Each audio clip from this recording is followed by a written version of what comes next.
C'est difficile de faire une conclusion. Déjà, merci à la centaine de personnes qui est venue à la source chercher aussi des raisons de comprendre ce qui nous arrive, de comprendre à l'arrivée de cette machine de guerre. Moi, ma conclusion, c'est qu'il va falloir faire avec. Alors, quand on dit ça, faire avec, ça peut être vécu comme du fatalisme. C'est pas du tout ça. Faire avec, faire, c'est un verbe d'action. Donc, il va falloir crocher dedans, comme on dit en Bretagne, et puis il va falloir inventer, utiliser les outils et se surpasser, se dépasser par rapport à nos propres capacités ou à nos propres compétences. Et on est au pied du mur, mais il y a deux façons de le voir. Soit refuser le mur comme un cheval qui se cabre, et là ça ne va pas le faire, économiquement on va coincer, ou bien partir du principe qu'à chaque révolution technologique, eh bien, il y a un peu de casse, c'est évident. Il y a des métiers qui changent, il y a des métiers qui disparaissent. Entre parenthèses, on ne s'est pas posé de questions quand il a fallu faire disparaître les sténodactylos, quand on voit disparaître les caissières de supermarchés, etc. Là, le sujet est un peu plus dérangeant, parce que là, on touche à des professions peut-être, on va dire, plus nobles, si on peut utiliser le qualificatif. Donc là, tout à coup, ça coince un peu, parce que là, c'est l'orgueil de l'intelligentsia qui est touché. Et il ne faut pas avoir peur. Et au contraire, on a vu que, moi, il y a un mot que j'ai noté aussi, c'est accessibilité. L'accessibilité, ça veut dire que, à moins d'avoir un cerveau total comme Léonard de Vinci, on peut pas être. Il y a peu de gens qui sont à la fois ingénieurs et artistes.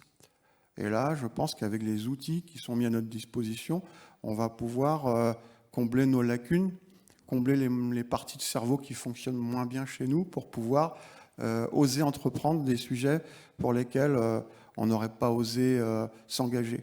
Donc ça, je pense que c'est le côté un peu merveilleux de l'histoire. On va pouvoir, comme je disais tout à l'heure, se surpasser. Il y a une autre conclusion encore. Je suis un peu... Encore dans le maelstrom. C'est qu'il va falloir border ça. Ça a été dit par Florent tout à l'heure. Il faut normer, il faut protéger, et il faut qu'il y ait du droit là-dessus. Ça tombe bien, les avocats qui se posent des questions, mais qu'est-ce qu'on va devenir, parce que l'intelligence artificielle va chercher la jurisprudence pour nous, va rédiger pour nous. Et ben, ils ont un sacré boulot pour savoir justement comment on protège la propriété intellectuelle, les images et les textes créés, les inventions. Donc là, il y a un gros travail de protection et un gros travail législatif. Il y a un truc qui me rassure aussi, moi qui ai un peu de bouteille, c'est que la jeunesse, elle est prête.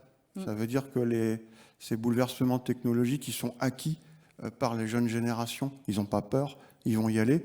Et pour eux, on parle d'intelligence artificielle, le mot artificiel, ça va être naturel chez eux. Entre parenthèses aussi, petite boutade, on dit l'intelligence artificielle, c'est la fin du monde, c'est le danger. Je pense que ce qui met le monde en danger, c'est plutôt la bêtise naturelle de l'être humain, qui fait qu'on se fait la guerre, et finalement peut-être que certains outils vont nous amener à trouver des solutions aussi à nos problèmes. Et encore un petit délire supplémentaire, on parlait justement j'ai cherché le mot de la définition d'intelligence, qualité de l'esprit qui comprend et qui s'adapte. Bon, ça, je comprends. Ensemble des fonctions mentales qui ont pour objet la connaissance rationnelle. Et là, je me suis dit, finalement, notre supériorité par rapport à toutes ces machines, c'est notre irrationalité, notre grain de folie, notre capacité à sortir du cadre, à déconner par l'humour, à innover par l'erreur. Et l'erreur en recherche, en science, ça a développé un tas d'inventions. Donc il ne faut pas avoir peur. Au contraire, il faut se dire, chacun dans son métier, on a une nouvelle palette d'outils à notre disposition. Et on va se planter certainement, on va rater des trucs, mais je pense qu'il y aura du bon au bout de tout ça. Bon, bah merci beaucoup, Daniel. Un grand merci. Il y a encore un truc. Je me suis noté. J'aime bien. Il y a quelques temps et encore maintenant, les artisans, ils osent mettre fait main sur leur production. Fait humain maintenant. Eh ben, fait humain, Humain, ouais. fait par un humain. Ça, ce sera un label, on va dire, voilà, que ça n'a pas été entièrement composé par de l'intelligence artificielle. Dans la chaîne de création de richesse et de valeur, il y aura toujours des humains. Ouais. Ou alors, on va n'aura faire même pas besoin de le préciser d'ailleurs. Exactement. J'espère. Merci beaucoup. Désolée d'avoir un petit peu dépassé. Merci beaucoup à la régie aussi.